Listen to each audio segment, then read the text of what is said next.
Seigneur, on va porter sur tes une chanson de prolongation. Seigneur.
suis sauveur, je possède, il s'est sacrifié pour moi.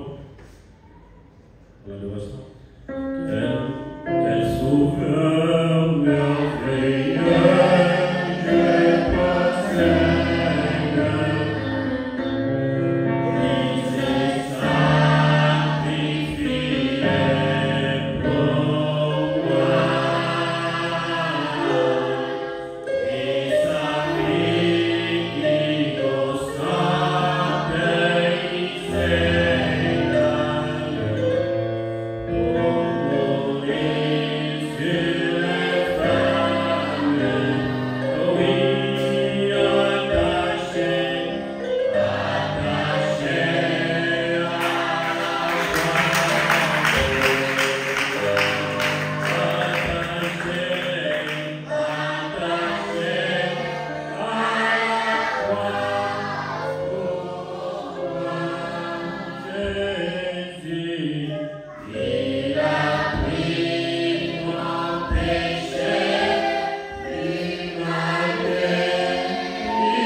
Avant le livre de Deutéronome. On est à partir du chapitre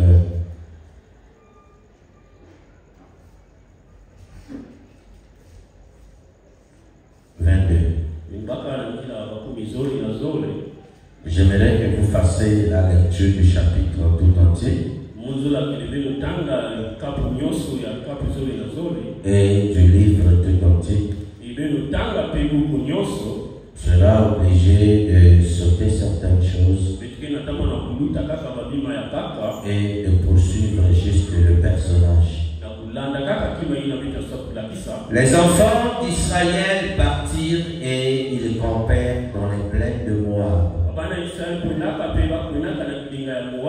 au-delà du Jourdain vis-à-vis de Jéricho.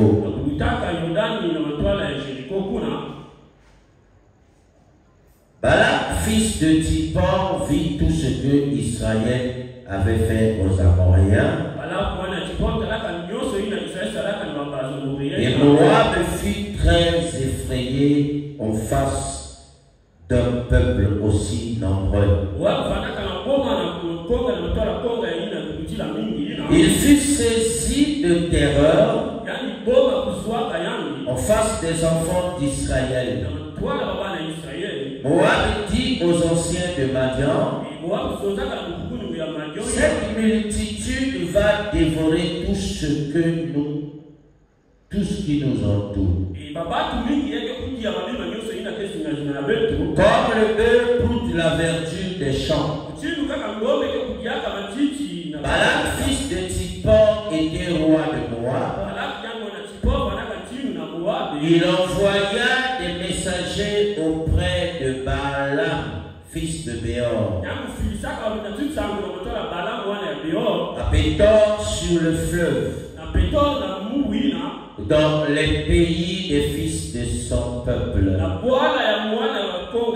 afin de l'appeler et de lui dire, voici un peuple est sorti d'Égypte.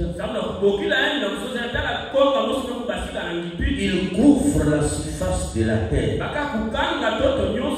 et il habite vis-à-vis de moi. Viens, je te prie, maudis-moi ce peuple, car il est plus puissant que moi. Peut-être aussi pourrais-je le battre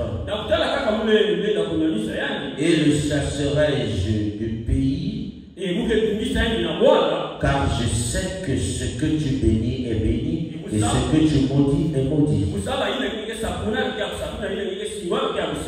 Puisse l'Éternel accorder sa bénédiction à la lecture de sa parole. Vous pouvez vous asseoir. Nous sommes très heureux d'être à nouveau en ces lieux. Ne regardons pas autant, regardons au-delà des rideaux du temps. Parce que pour Dieu, le temps n'existe pas. Lui n'est même pas dans le temps. Le croyez-vous? Frère Madame dit pour Dieu, le temps n'existe pas. Parce que lui, il est infini. Lorsque je parle pour Dieu, le temps n'existe pas. Je parle du grand Dieu ou du grand esprit Elohim. Parce que l'on appelle Dieu un objet d'adoration. Une entité qui fait l'objet d'une adoration. Et c'est cela qu'on appelle Dieu ou divinité. Vous voyez, le grand esprit, lui, se déploie d'éternité en éternité. Mais Jésus n'était pas Dieu. Il est devenu Dieu. Vous voyez, la notion de la divinité n'a rien à voir avec la notion de l'éternité. La notion de Dieu n'est pas éternelle. La notion de Dieu n'est pas éternelle. Parce que pour commencer, il créa premièrement les anges. Et la venue des anges a amené l'adoration. Et l'adoration a introduit la divinité. Donc ici, l'adoration est liée avec le temps. L'adoration est liée avec la création. Parce que lorsqu'il les créa, et les anges qui ne gardèrent pas leur position, ils furent précipités. C'est pourquoi le royaume des anges fut divisé en deux groupements. Le royaume des anges fut séparé en deux grandes entités. Il y avait les anges qui avaient gardé la position malgré les secousses, malgré les vents, qui n'avaient pas failli, n'avaient même pas bougé d'un seul iota. Mais les autres ne supportèrent pas l'épreuve du temps. À la moindre épreuve, ils ont succombé. Ne gardèrent pas leur position. Donc la notion du temps n'a rien à voir avec l'éternité. Il faut que vous compreniez ces choses pour que vous ne soyez pas bousculés quand nous parlerons de ces grandes vertus. Alors Israël sortit du pays de l'Égypte, il partit et arriva vis-à-vis du pays de Moab. Et lorsqu'ils arrivèrent en face de Moab, et là Israël combat. Ils ont fait des campements parce que Moab ne leur était pas étranger. Israël avait un souvenir de Moab. Et Moab était une grande dénomination. Moab était devenu un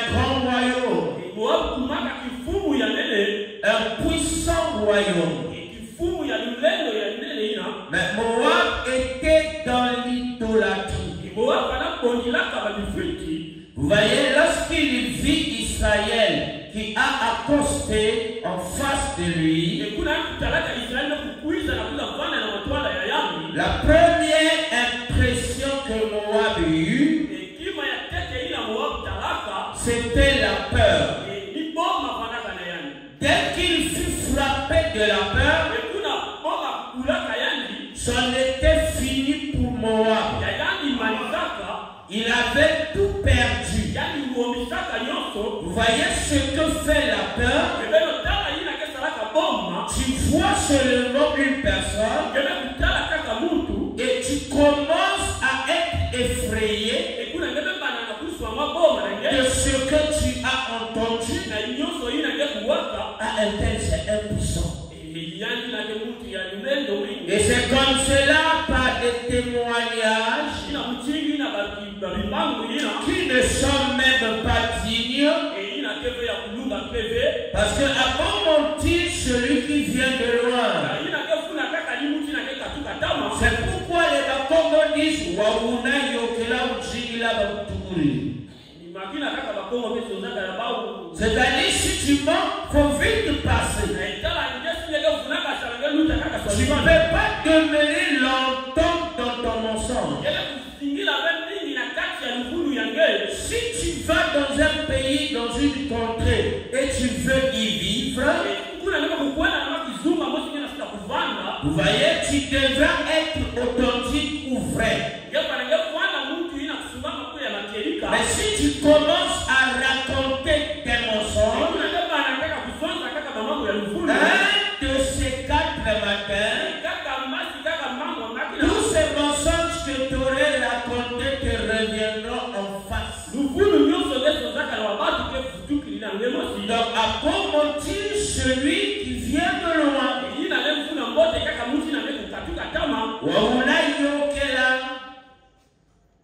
Si tu veux mentir, si tu racontes un mensonge, très tôt, il faut vite s'en aller. Ne demeure pas là parce que ton mensonge te reviendra. La nature est faite de façon de vous ramener ce que vous lui avez donné. Si tu as raconté du mensonge aux gens, fais attention. Nous, quand nous étions, quand ça va te revenir, alors là, tu auras honte. Parce que les gens te redemanderont des comptes. Mais tu nous avais dit ceci. Mais voilà ce que nous avions constaté. Tu commenceras à chercher des raisons pour t'expliquer. C'est pourquoi ceux qui racontent des mensonges ne demeurent pas longtemps en un seul endroit. Parce que pour demeurer longtemps dans un endroit et être constant, il faut être véridique et vrai. Tu dois apprendre à dire la vérité aux gens. Et tu dois toujours dire la vérité.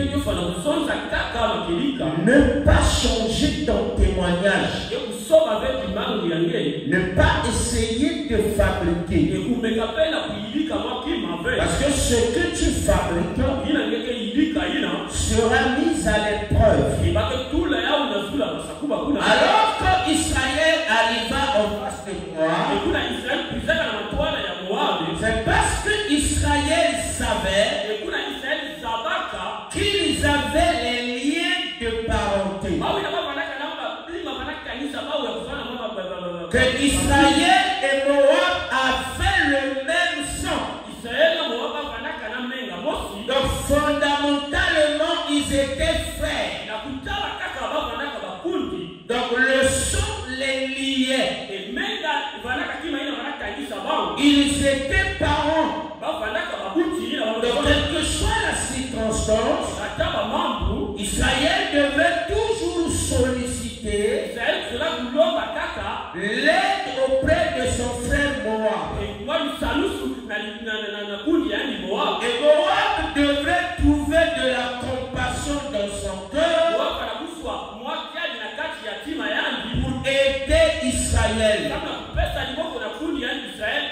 Israël n'était pas venu dans le désert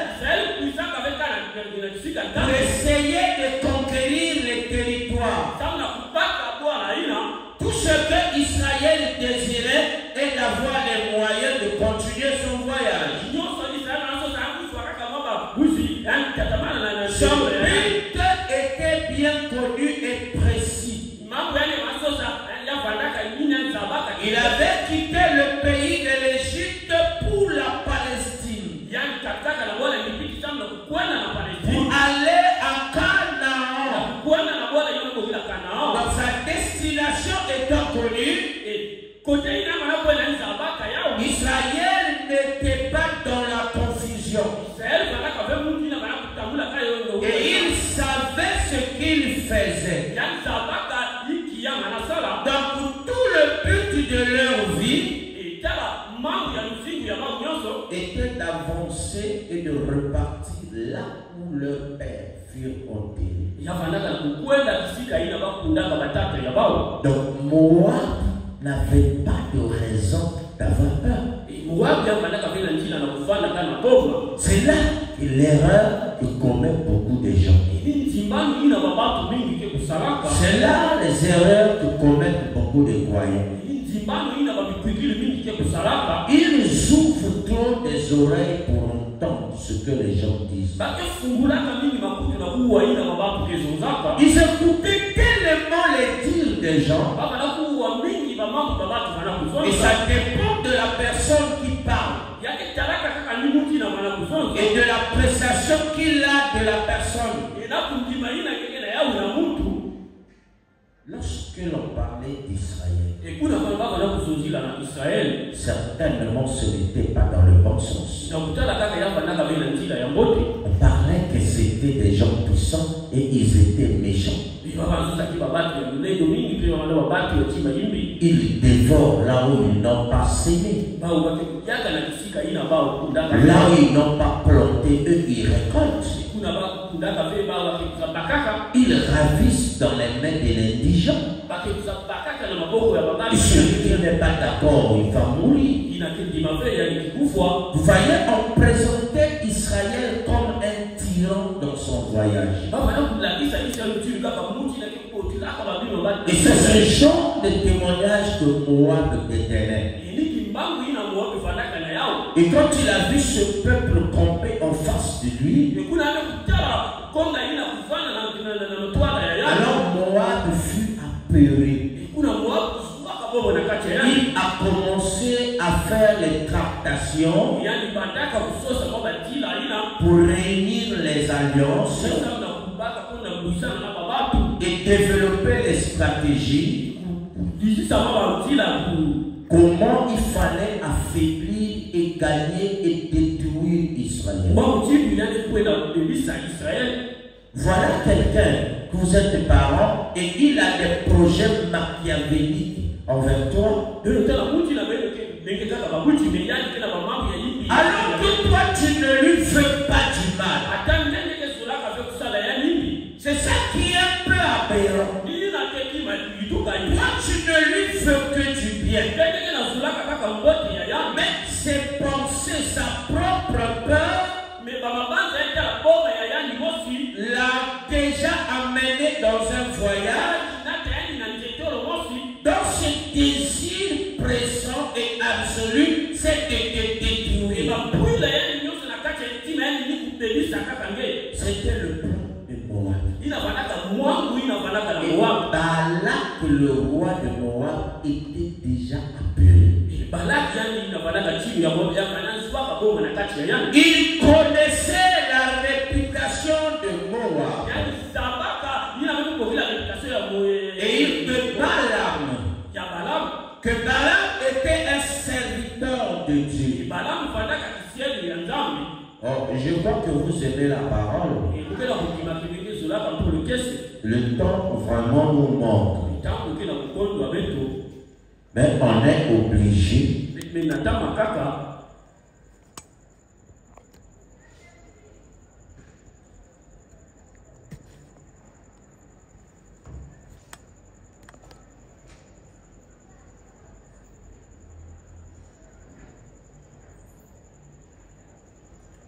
Écoutez ce que Frère Madame dit. Je suis dans la prédication, il y a ici un homme qui peut allumer la lumière. Au paragraphe 92. Prêché le 29 décembre 1963. Vous connaissez le principe de la parole. Pour bien comprendre un verset de l'Écriture, il faut le lire, il faut étudier, il faut observer les versets qui l'ont précédé et les versets qui l'ont suivi. C'est question d'avoir un contour,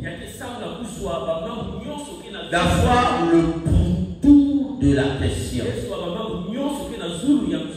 C'est un problème de cerner toute la situation pour qu'aucun élément ne vous échappe. Je n'ai pas le temps de lire les paragraphes qui ont précédé et ceux qui suivent. Et puis nous voyons que Balaam le prophète, donc Balaam était un vrai prophète. Dans Nombre 24, 17, Balaam était en quelque sorte lui-même un mage. Il était un mage, il croyait au zodiaque. Il observait les étoiles dans le ciel. Il observait les étoiles dans le firmament. Et il donnait l'interprétation. Il était un prophète. Assurément. Et il a prophétisé ici et a dit qu'une étoile s'élèverait de Jacob. Vous connaissez l'histoire, ton nom c'est quoi? Mon nom c'est Jacob. Mais Dieu avait dit qu'une étoile s'élèverait de Jacob. Peu importe dans quoi qu'un fils de Dieu puisse se trouver, même s'il n'est pas encore converti, mais si Dieu te donne la révélation que c'est un fils de Dieu, fais très attention. Il faut le respecter et lui dire la vérité. Ne lui aménagez pas. Ne lui donnez pas de sorte de faveur. Parce que chose ne marche pas avec la sémence royale. Vous devez être véridique avec lui. Écoutez, mes bien-aimés. Jacob s'est levé, une étoile s'est levée de Jacob. Et quand ces sages ont vu que la parole de Dieu a dit qu'une étoile se lèverait de Jacob, ils ont suivi ce petit signe donné par Dieu jusqu'à la source de la lumière éternelle. Il en est de même pour les sages d'aujourd'hui qui ne sont pas aveuglés par les créneaux. Ils vont suivre la parole donnée par Dieu jusqu'à ce qu'ils voient la plénitude de la puissance de Dieu s'épanouir en cette heure. Ils la voient, ils la savent, ils savent que c'est ici dans l'écriture. Dieu l'a promise pour ce jour. Combien d'observatoires il y en avait? Combien chose on dit aux sages, eh bien vous avez perdu la raison. Ils ont voyagé pendant 2 ans. Ils ont traversé beaucoup de nations. Ils ont, on leur disait, où allez-vous? Et ils répondaient, nous avons vu son étoile en Orient. Et nous sommes venus pour l'adorer. Et quand ils sont arrivés à Jérusalem, le quartier général dénominationnel, il n'avait pas la réponse. Il parcourait les rues en criant, où est le roi des Juifs qui vient de naître? Ils n'en savaient rien. Alors ils ont fait appel à la parole pour le découvrir. Ils avaient suivi. Ils savaient que cette étoile les conduirait à la lumière. Une lumière éternelle. Ils nous verrent ta lumière parfaite. Et la parole est ce qui nous guide vers la lumière. Et la lumière est ce qui confirme la parole. Remarquez, ils étaient les sages. Et les sages aujourd'hui, par la sagesse de ce monde, est une folie pour Dieu. Écoutez ce que Frère Branham dit. Dans la prédication, que dites-vous que c'est? Il dit, Jésus a dit, ils sont tous morts. Il parle lorsque les enfants d'Israël disaient, nos pères ont mangé de la manne dans le désert. Jésus leur répondait, ils sont tous morts. Ils sont tous morts dans le désert. Et oui, pour eux, c'est fini pour l'éternité. Leur péché ne leur a jamais été pardonné. Qu'est-ce qu'ils avaient fait? Ils avaient rompu leur alliance avec Dieu.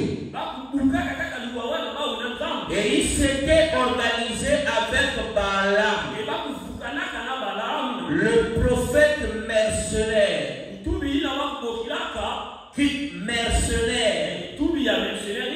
Qui ne voulait pas accepter l'avertissement de Dieu,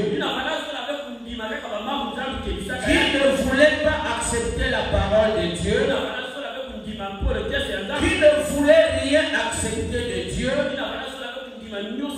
mais il était décidé à tous les unir. Pouvez-vous voir la folie? Je pourrais m'attarder là-dessus un moment. Mais je pense que vous avez saisi. Voyez, remarquez, leur péché ne leur a jamais été pardonné. Pas un seul de ceux qui avaient vécu sous l'impact de ces bénédictions et qui avaient mangé cette manne, ils ont tous péri. Quand le frère, le véritable message, on est venu à l'épreuve de force, ils l'ont organisé. Nous allons nous réunir avec les Moabites. Eux, ils ont une grande organisation, une grande nation. Nous ne sommes même pas. Nous ne sommes même pas une nation. Nous allons simplement faire des mariages entre nous. Et alors tout ira bien. Nous serons avec eux et ça n'a jamais été pardonné. Ça ne leur a jamais été pardonné. Jésus a dit ils sont tous morts. Ils sont tous morts. Ils sont entrés dans la séparation éternelle. Vous voyez, Moab était une grande nation, alors qu'Israël n'était même pas une nation. Israël était poussant. Israël a semé la terreur. Les nations qui avaient entendu ce qu'il avait fait aux gens dans le désert, comment Israël a détruit le pays de l'Égypte, comment Israël a écrasé l'armée entière de Pharaon. Et lorsque les gens entendaient ces choses, eux ils ne voyaient pas Dieu. Ils pensaient qu'Israël avait écrasé l'armée de Pharaon, qu'Israël avait froissé les chars de Pharaon. Donc ils pensaient que c'était physiquement qu'Israël a détruit l'Égypte. Israël écoutait la parole de Dieu. Israël suivait la parole. Et Dieu agissait au milieu d'Israël. Dieu confirmant sa parole. Mais ceux qui entendaient les témoignages, ce qui leur avait été dit, ils tremblaient devant Israël. Même la grande Moab, un grand royaume, une grande nation, tremblait comme une feuille devant Israël. Alors que Israël n'était qu'une poignée de main. Ils étaient à peine 2 millions. Avec les tracasseries de l'exode, au fil du temps, le nombre ne faisait que se réduire. Mais l'historique d'Israël donnait, semait la terreur parmi les nations.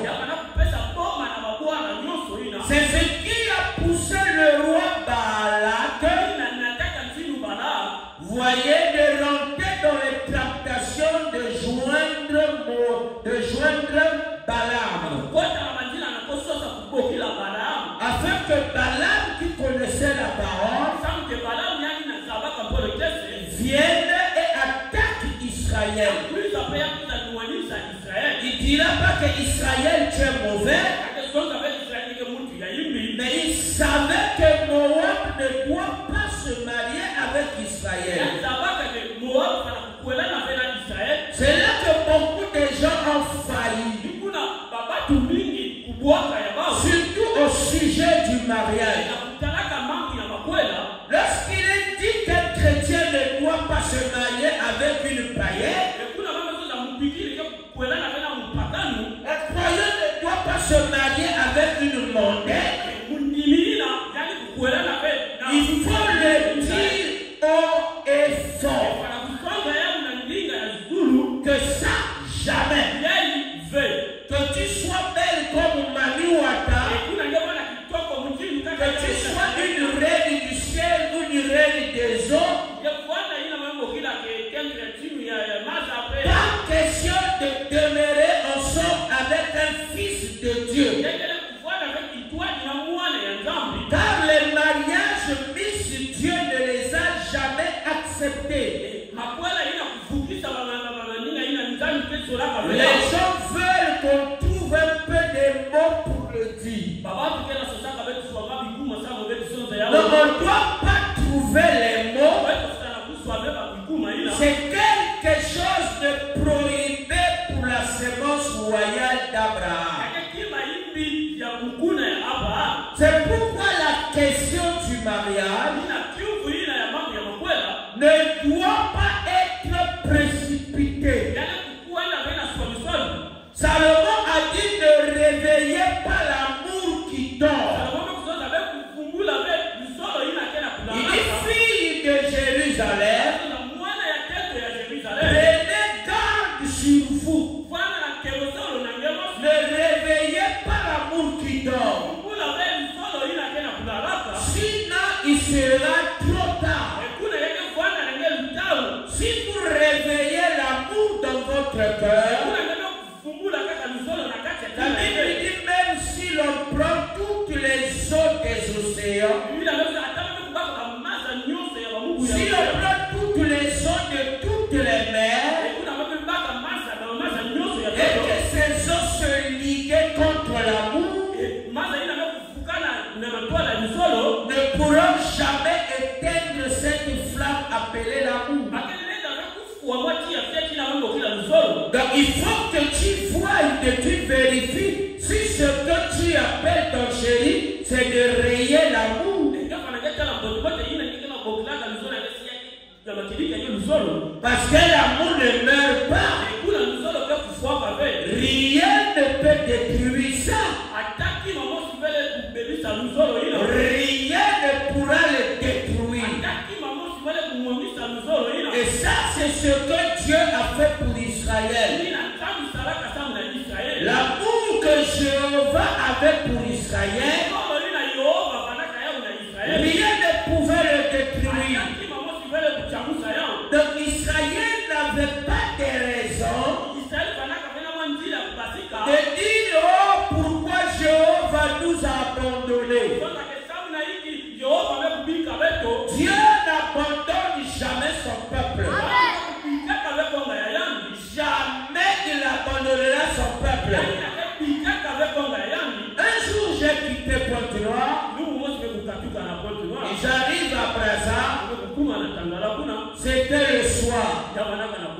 Et j'arrive dans la maison, il y avait beaucoup de pasteurs. Et aussitôt que je rentre, et j'ai salué tout le monde, aussitôt on s'est mis à m'attaquer. Donc Salomon, toi tu crois que si Dieu t'abandonne, mais tu feras beaucoup de dégâts. Tu crois que toi tu es fort. Le frère est dans les faiblesses, tu ne peux pas le protéger. Alors je me suis vite rendu compte qu'ils étaient dans les yoga. Dans les sorties. Ils ne connaissaient pas la situation. Ils ne savaient pas de quoi ils parlaient. Mais on leur a dit Salomon est mauvais. Il a vu un frère tomber et il est allé le noyer encore. J'ai seulement répondu. Il y avait 4 ou 5 pasteurs. J'ai dit avec toute la révérence que je vous dois, cher révérend, je suis désolé. Frère Branham dit que Dieu n'abandonne jamais son peuple. La plus grande bêtise pour Israël était de croire que Dieu les avait abandonnés. Le diable pour te détruire doit t'utiliser toi-même. Il te fait croire un mensonge comme étant la vérité. Dès que tu l'acceptes, tu commences à te détruire. Ils sont commencé à dire donc toi tu penses que quoi? J'ai dit je suis désolé. Si Dieu l'a abandonné, il n'a qu'à l'abandonner, mais Dieu n'abandonne pas ses enfants. Il n'abandonne pas ses enfants, il n'abandonne pas son fils, il n'abandonne pas ses serviteurs. J'ai dit l'avantage que j'ai avec moi que je suis un enfant de Dieu, je suis un fils de Dieu et je suis serviteur de Dieu. Donc je gagne toujours. Et ils ont crié, d'accord. Je suis monté dans la chambre, je suis descendu avec mon sac, je suis sorti, il était 2h du matin. Je suis sorti, j'ai pris un taxi, je suis allé dormir à Bakobo. J'avais quitté Ampila. J'avais trouvé que l'atmosphère n'était pas bonne. Dieu n'abandonne jamais ses enfants. Ne croyez jamais que Dieu peut vous abandonner.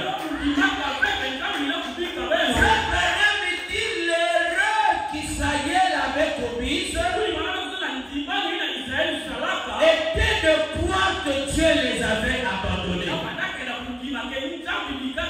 Dieu n'abandonne jamais son peuple. Il faut vous tenir dans cette position. Advienne que pourra, Dieu ne peut pas m'abandonner.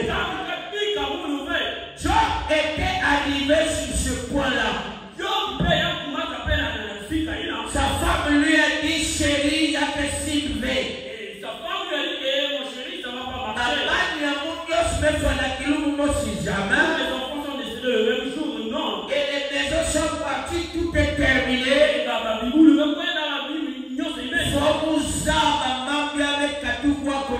faut que je sache où sont sorties ces choses-là. Et c'est là que beaucoup d'entre vous rentrez là-dedans. Non, il faut mettre des amis, le mamie de la famille avec de la catka à côté. Nous savons que ce qui est en train de passer dans notre famille, ça quitte où? Membre de la famille avec nous. Ce qui se passe dans notre famille. Donc Dieu vous a abandonné. Dieu n'abandonne pas son peuple. Dieu n'abandonne pas son fils. Dieu n'abandonne jamais sa fille. C'est tellement que c'est des épreuves. Alors continue à persévérer. Job, la santé était détruite. Il dit, je le sais. Même quand les vers rongeraient toute ma chair, les dernières fibres de mes tissus, dans les derniers jours, je le ferai. Je verrai mon Rédempteur. Sa femme l'a dit, maudit Dieu et meurt.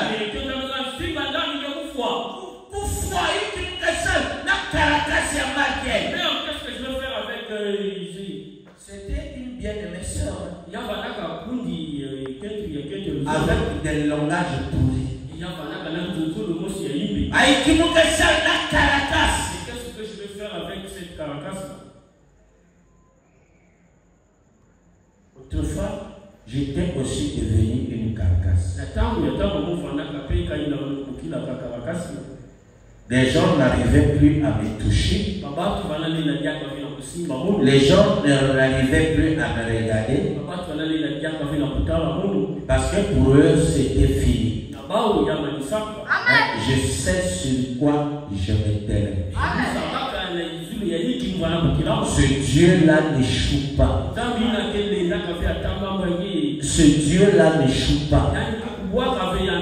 Aujourd'hui, je suis dans cette ville, dans ma 27e année. J'ai eu des batailles, j'ai eu des conflits, j'ai eu des épreuves, j'ai eu des tentations, mais je n'ai jamais vu Dieu m'abandonner. Je lui ai vu toujours dans la victoire. Alors jamais en aucun cas je croyais qu'il m'a abandonné. Non, lui n'abandonne pas son peuple. Il n'abandonne pas ses enfants. Il n'abandonne pas ses serviteurs. Donc ce que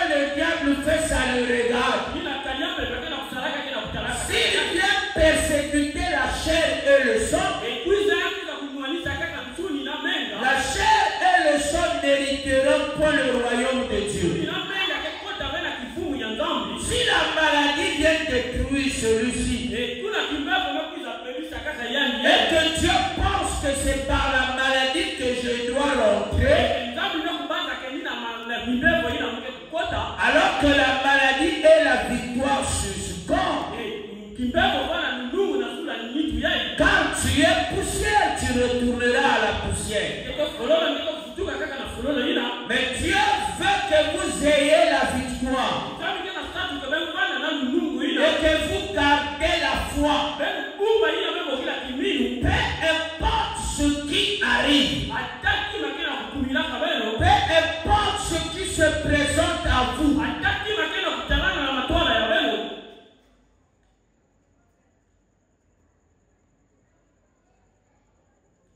il y a des gens qui disent non, pas sur Salomon. Il n'y a rien, c'est temporeux. Et il me semble qu'ils ne me connaissent pas. Les jours qui seront en face, qu'ils disent ça, qu'ils rentrent dans la bataille. Je garde des principes. Je n'ai jamais forcé une relation. Je n'ai jamais forcé une coopération.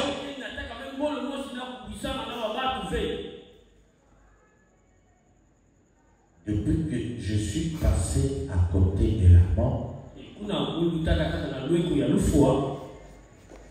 c'était fini. La peur était partie. Je n'ai plus jamais eu autant peur, autant les gens vont m'abandonner.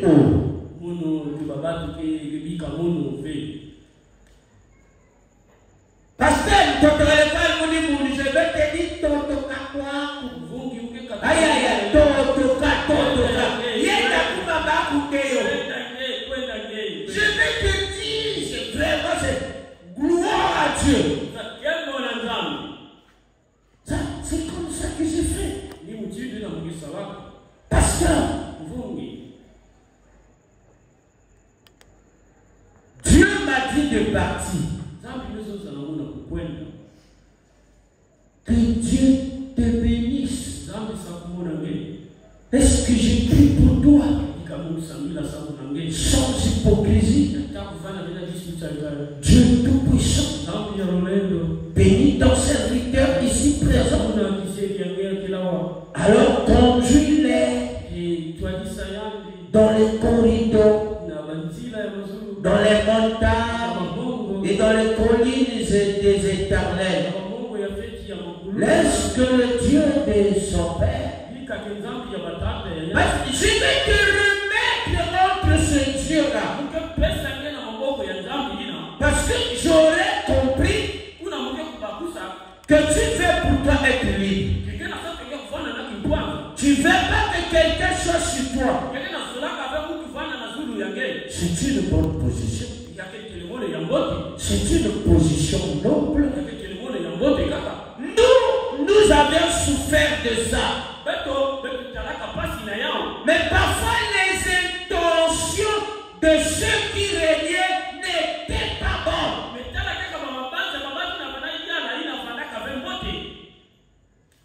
J'ai souffert de ça.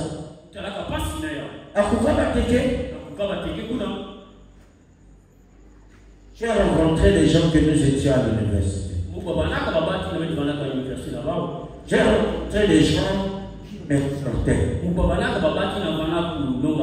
Et je les envoyais se promener chez le diable. Le jour qu'ils m'ont vu à l'église, c'était le dimanche 17 mars 1991. J'étais là. J'avais les habits mouillés. J'avais mon parka. Et j'avais un gros sac dans lequel j'avais mis d'autres vêtements. Et les gens venaient me saluer. J'ai encore ce tableau. Je n'avais pas eu le temps d'entrer dans l'église. L'église était déjà pleine. Et moi, je me suis arrêté dehors. J'ai pris mon sac, je l'ai mis sur la clôture. Et j'ai commencé à écrire comme à l'amphithéâtre. Ce jour-là, je suis arrivé en retard. J'avais déjà près de 4 ou 5 feuilles rares que j'avais rempli recto verso. Et quand les gens venaient me saluer, d'autres venaient juste pour dire tu vas voir la personne que je vais saluer. Le garçon là, c'est un démon. Ah, frère! Pourquoi tu es seulement fils de Dieu? Il vient, il m'embrasse et il part. Ces gens ne croyaient pas. Tout ce qu'ils disaient de moi, c'était ceux qui connaissent. J'étais chef d'un mouvement d'étudiants. Je représentais les étudiants à la fac des sciences. Et j'avais une association qu'on l'avait surnommée les Banyango. L'un des cofondateurs du mouvement des Banyango, il n'y a pas longtemps qu'il est rentré à la maison, paix à son âme.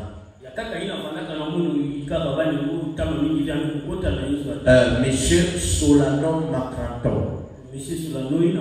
Et il était inspecteur de l'enseignement. Et il était aussi à la Micodec là-bas à Ouado.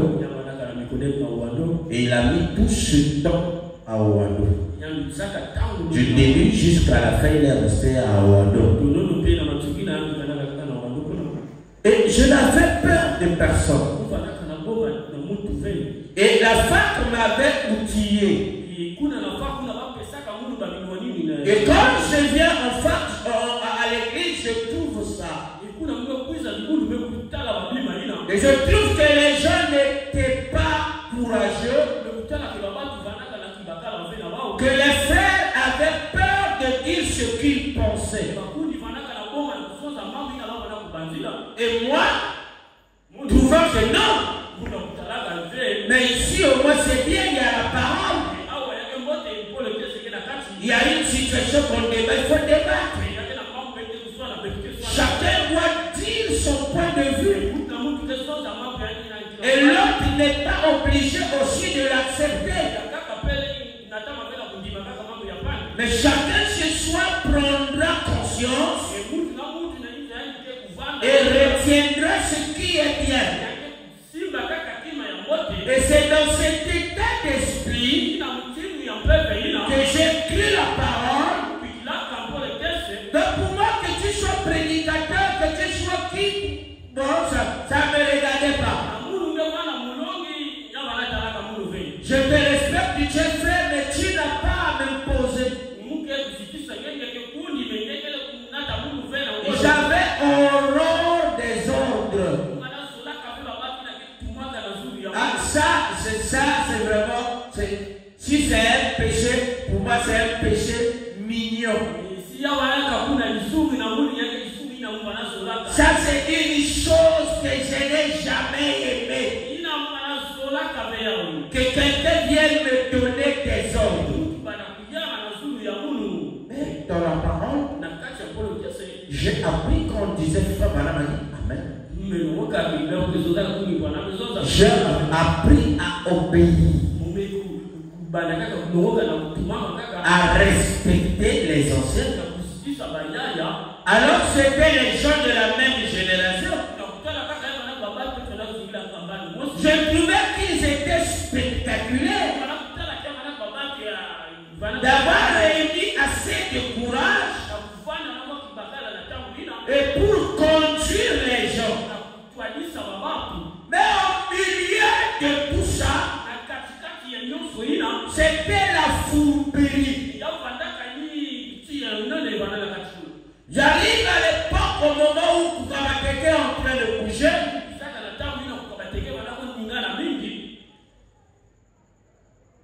où l'on doit sortir et aller au chantier. Ah non? Pourquoi on va sortir et aller occuper le terrain de l'église? Je dis non. Si ça a été acheté au nom de Shalom Tabernacle, on sort de Shalom Tabernacle, on laisse Shalom Tabernacle et tout son patrimoine. Donc nous n'avions rien à voir avec ça.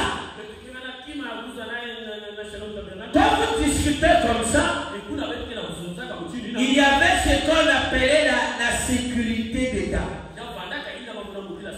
Dans l'église, il y avait des frères donc, qui bénéficiaient de la faveur du pasteur. Et quand ils sont au milieu de vous, le soir, ils vont raconter tout ce qu'ils leur sont. Bon. Moi, je dis non, ça, c'est pas normal. Nous sortons de Shalom Tabernacle. Pourquoi nous récupérons le patrimoine de Shalom Tabernacle? C'est pas la parole. Si tu dis ça, c'est pas correct. La seule personne avec qui j'ai trouvé le même raisonnement, c'était le frère Maxime. C'est un professeur. Et on parlait, j'ai dit non, c'est pas correct, on ne peut pas agir comme ça. Moi, j'avais trouvé qu'il avait une ouverture d'esprit. J'ai dit, frère, c'est pas correct qu'on sort de Shalom Tabernacle, qu'on aille encore dans Shalom Tabernacle. C'est pas possible. Et quand les conflits arrivent, il faut aller voir les guides. On ne me recevait pas. Je vais pouvoir le conducteur du matin de 9h jusqu'à 17h. Il n'y a plus de gens, donc je suis disponible lorsque je me présente. Tout ce que l'on me dit, c'est toi qui me combats. Tu vas pour dans la rue Noire. Je ne connaissais pas la rue Noire. Je ne connaissais pas la rue Noire. Je partais là-bas, mais je ne savais pas que c'était la rue Noire. Parce que les mardis et les jeudis, je devais aller écouter la parole à Péniel Tabernacle. Donc je devais passer chez Frère Gomé et ensuite aller là-bas. C'était des bons moments de communion. Moi, je ne savais pas. Le fait qu'il allait là-bas, j'étais en train de me crucifier. Et finalement,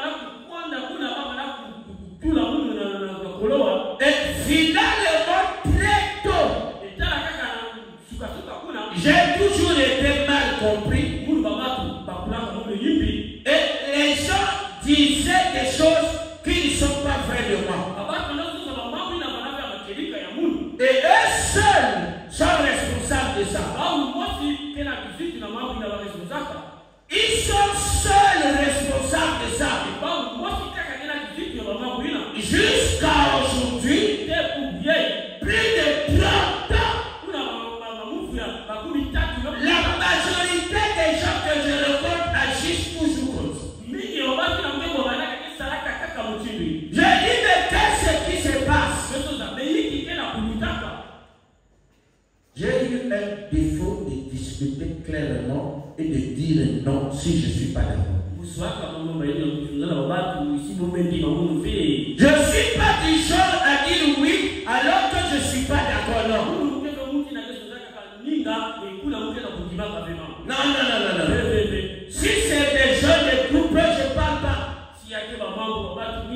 Mais si on est en face, alors ça c'est le moment de faire le boxeur.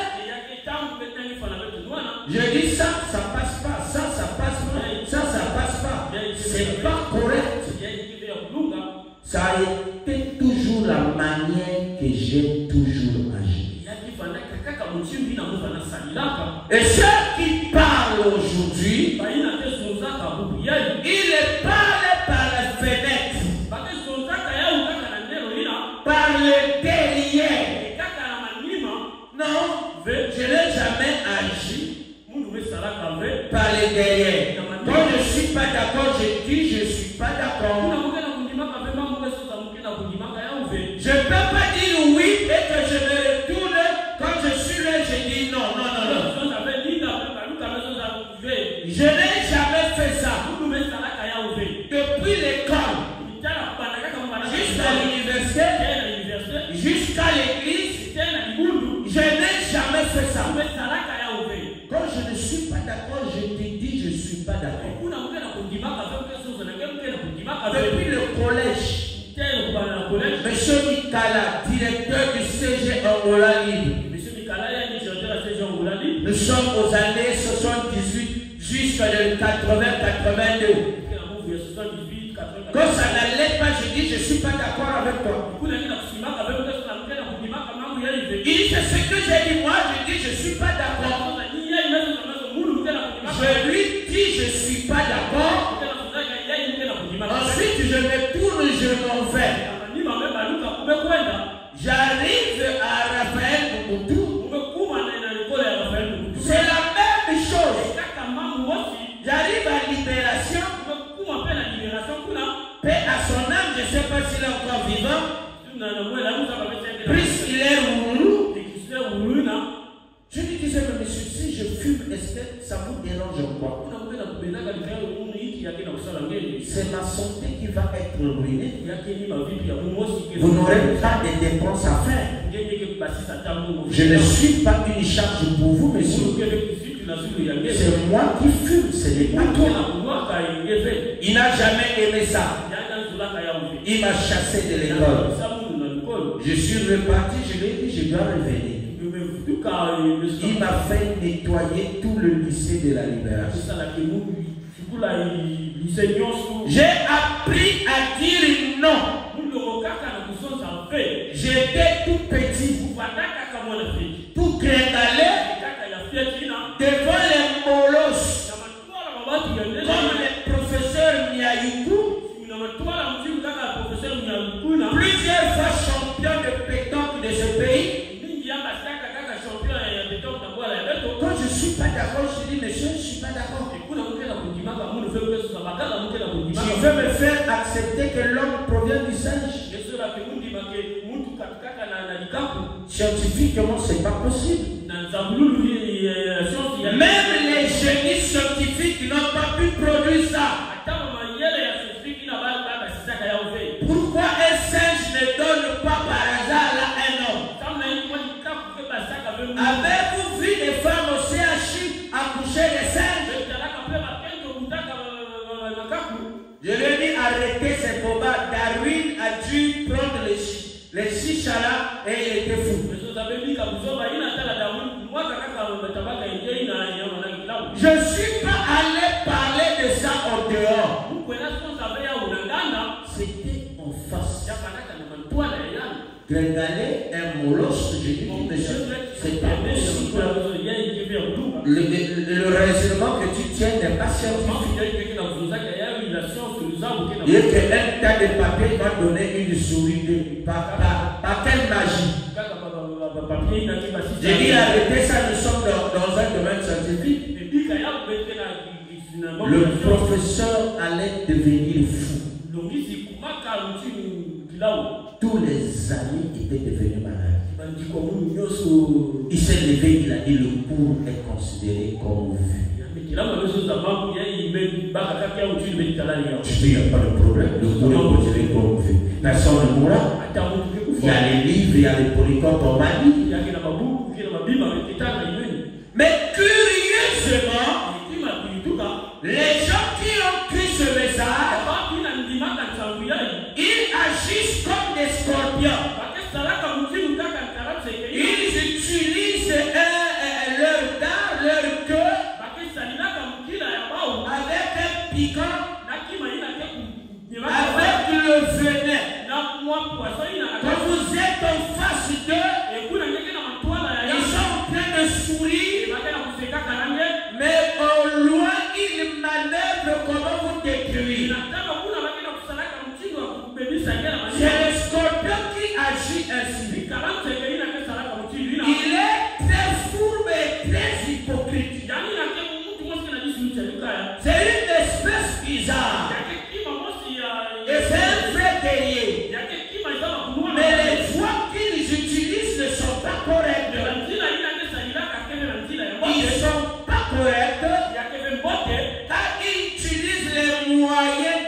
parole nous enseigne de ne pas les utiliser. Tu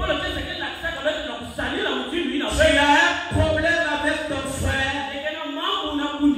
La Bible dit va vers ton frère. Tu as un problème avec quelqu'un. Va vers ta soeur. Tu as un problème avec un monsieur. Va vers ton voisin. Ne commence pas à aller expliquer chez une tierce personne. Oh non, les choses que le voisin commence à faire. Aucune chose que le voisin commence à faire. Il fallait les régler avec le voisin. Que d'aller construire une tour de Babel. Quand tu dis ça, le voisin ne connaît pas. Et quand ça va péter là-bas, on dira c'est toi qui as fait. C'est toi qui as dit, tu diras non, c'est pas moi. Cela n'est pas correct. Balaam. Il avait un désir ardent de gagner l'argent que Balak avait proposé.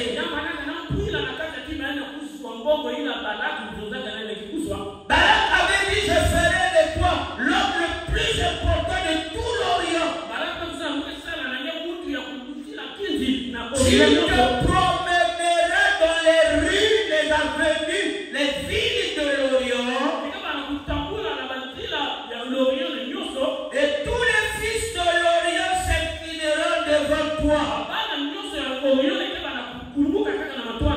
Donc Balaam désirait coûte que coûte gagner la bourse, la promesse de Balak.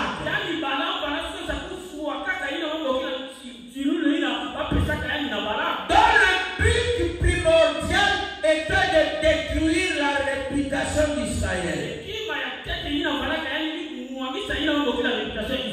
Voilà son désir, son but n'était pas bon. Le but poursuivi était la corruption. Mais il s'est tenu à ça.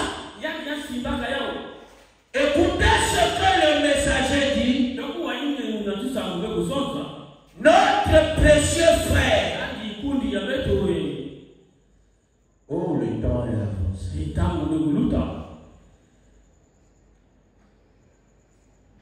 Le prophète, Balaam, le prophète mercenaire, qui ne voulait pas accepter l'avertissement de Dieu, Dieu lui dit ne va pas, ne maudis pas Israël. Lui voulait partir. Qui ne voulait pas accepter la parole de Dieu. Dieu a dit bénis quiconque bénit Israël et maudit quiconque maudit Israël. Mais lui il veut aller pour maudire Israël. C'est pas vrai. Il ne voulait pas accepter la parole. Il ne voulait rien accepter de Dieu. Mais il était décidé à tout prix de les unir. Pouvez-vous voir de la folie? Je pourrais m'attarder là-dessus. Un bon moment, mais je pense que vous avez saisi. Voyez, remarquez leur péché ne leur avait jamais été pardonné. Oh Israël, Dieu te donne un prophète. Dieu te donne un homme de Dieu. Dieu te donne un talent authentique.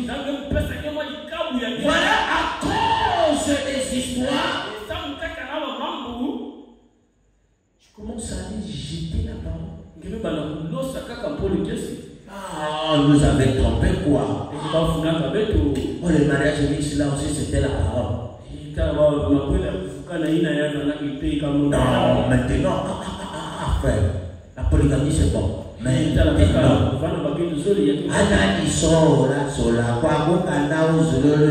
Israël est devenu malade. De sorte que même un prince est venu au milieu de l'assemblée avec les filles moabites.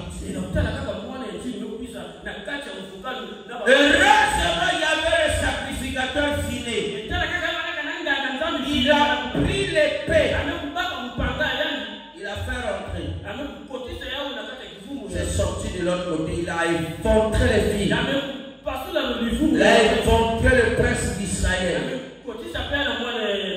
Sinon, la plaie allait se répandre. Il faut prendre le courage de dire que ça, c'est pas la parole. Que ça, c'est pas la parole, mes bien-aimés frères. Même s'il ne restera pas les gens, dis que c'est pas la parole. Je suis dans la sémence de discorde, paragraphe 62. En effet, Caïn était la sémence de discorde.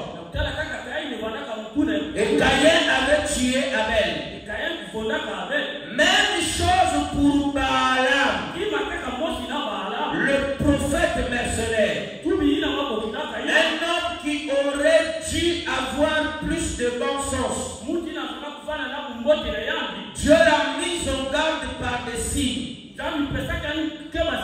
et des prodiges. Même qu'une mule lui a parlé en langue inconnue. Et malgré tout ça, il a continué quand même. Il était né pour être un semeur de discorde. Et si Jésus a prédit que cet âge-ci se terminerait dans la plus grande discorde qu'il n'y ait jamais eu, l'âge de l'église de Laodicée tienne, qu'il a expulsé de l'église, comment peut-il encore être autrement que cela? La discorde, certainement que c'est ça. Elle se termine dans cet âge-là. Et Caïn et Abel à nouveau au calvaire. Maintenant, c'est Caïn et Abel à nouveau au calvaire. Caïn est là, Abel est là. Les deux dans une grande confrontation. Alors, en ce jour-là au calvaire, les deux sémences sont là présents pour la bataille du grand jour, pour la grande confrontation. Ce n'est pas les muscles, s'il vous plaît. C'est un problème de parole. Tenez-vous à la parole, accrochez-vous à la parole, acceptez la parole, prononcez la parole, gardez la parole, et vous finirez par être la parole. Parce que tout ce que vous êtes disparaîtra. Et la parole, elle seule aura la suprématie. Elle seule aura la prééminence. Elle seule aura l'autorité suprême. Le temps de plaire aux gens n'y est plus. Moi j'aime Michel. Michel ne cherchait pas la faveur des gens. Michel ne cherchait pas la faveur. Et Michel connaissait une chose. Il connaissait l'impact de la parole dans la vie du croyant. Et il s'est tenu du côté de la parole. Les autres sont venus lui dire, non, quand même, tu dois aménager ton langage. Hein? Parce que tu seras devant les gros rois. Tu dois parler comme les autres. Vous voyez la politique? Ils ne veulent pas que quelqu'un ait un point de vue différent. Ils veulent que tous parlent de la même manière.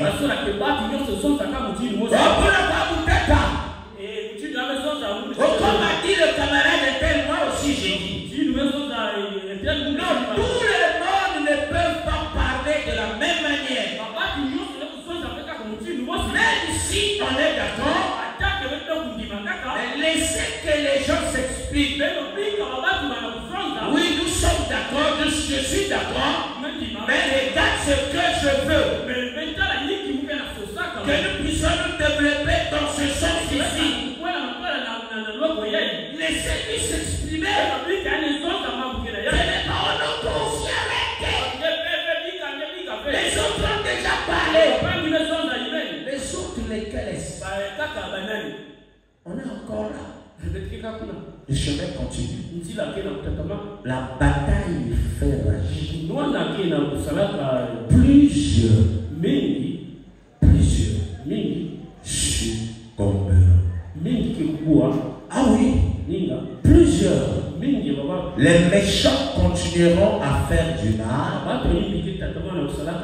mais aucun des méchants ne se répandira. Caïn ne pouvait pas se repentir. En lui, il n'y avait pas le fil cramoisi. Il n'y avait pas de repentance. Cela n'est pas en lui, ce n'est pas son problème. Ce n'est pas de sa faute. Ne les blâmez pas. Laissez chacun exprimer. Lire le fond de son cœur. On ne va pas changer. La parole ne change pas les gens. Mais la parole vient dans la vie de quelqu'un pour faire connaître ce qu'il est réellement. Tu ne peux pas tromper. La parole vient pour manifester, pour révéler, faire connaître la nature profonde de tout un chacun de nous. Mais la parole ne change pas les gens. Les gens sont ce qu'ils sont. Les humains partent, ils sont en train de s'enliser dans le bourbier.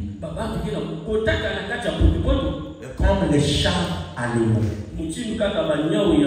Oh, le temps est passé. Que le Seigneur